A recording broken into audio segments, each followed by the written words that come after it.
I want to ask you a question about regional security, which obviously demands a great deal of coordination and collaboration.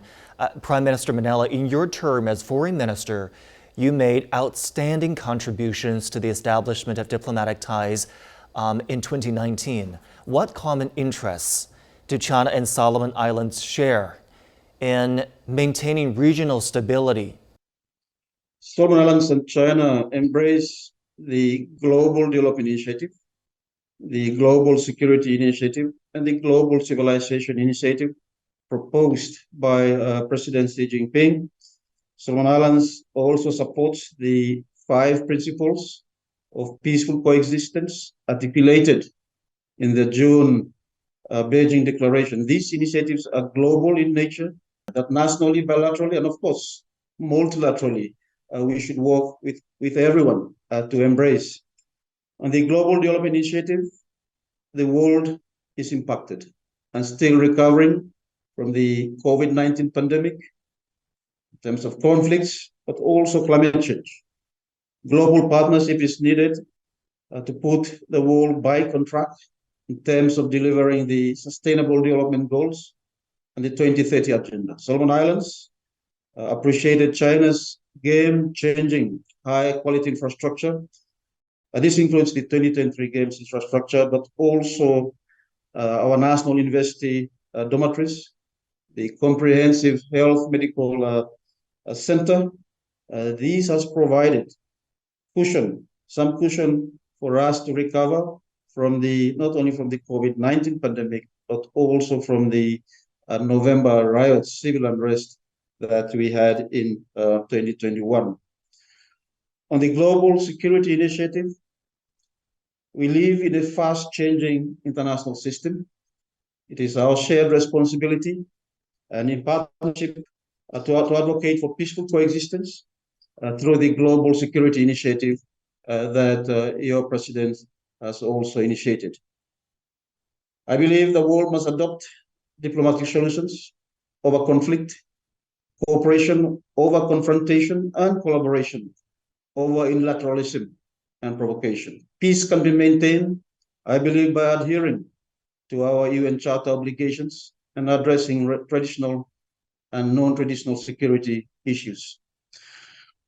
Peaceful coexistence is critical, and Solomon Islands fully subscribe to the five principles of peaceful coexistence articulated in the June Beijing Declaration, namely respect for sovereignty and territorial integrity, mutual and non-interference in each other's internal affairs, mutual non-aggression, equality, and of course, peaceful coexistence. These principles, I believe, are the hallmarks of international relations and embedded in the UN Charter.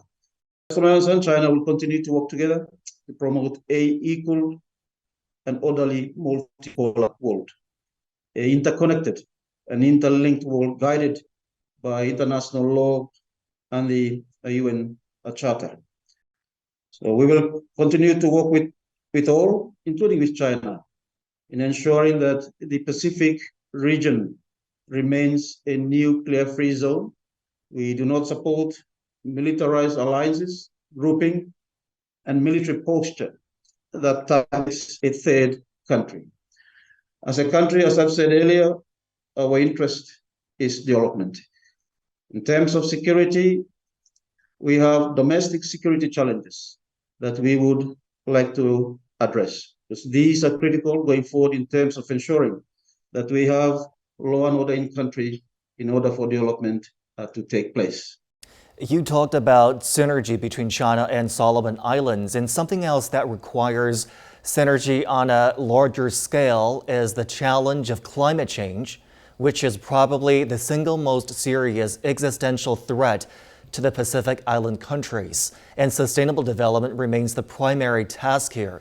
During an interview with China Media Group in July, you pointed out that the 2050 strategy for the Blue Pacific continent is the roadmap for the Pacific Island nations to address these challenges. Can you shed light, Mr. Prime Minister, on how should we collectively pursue that roadmap? 2050 strategy, of course, climate change and the environment, sustainable environment, fisheries. These are key focal areas in the 2050 strategy for the Blue Pacific. Bilaterally, Solomon Islands, the Solomon Islands National University, in collaboration with China Ocean University, is working to establish a ocean research center in Solomon Islands. This will allow science to guide the development of policy in looking after our oceans and how we can sustainably manage our marine resources. China and the Pacific are already collaborating on a number of regional initiatives.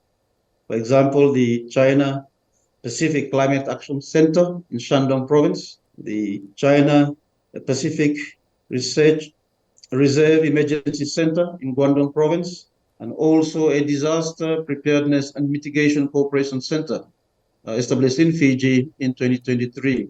In terms of poverty eradication, China and the Pacific have established centers as well to empower our people. And this includes the Demonstration Center for Agriculture, established in 2023, the Junkao Technology Demonstration Center, as well as the Poverty Reduction Development Center in Fujian, established in 2022. These collaboration will improve productivity and knowledge in terms of how do we address food security, equip our people to integrate regionally and internationally for our growing populations. So our cooperation with China in that area is critical.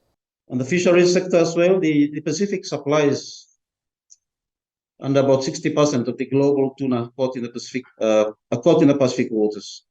China is a distant water fishing nation.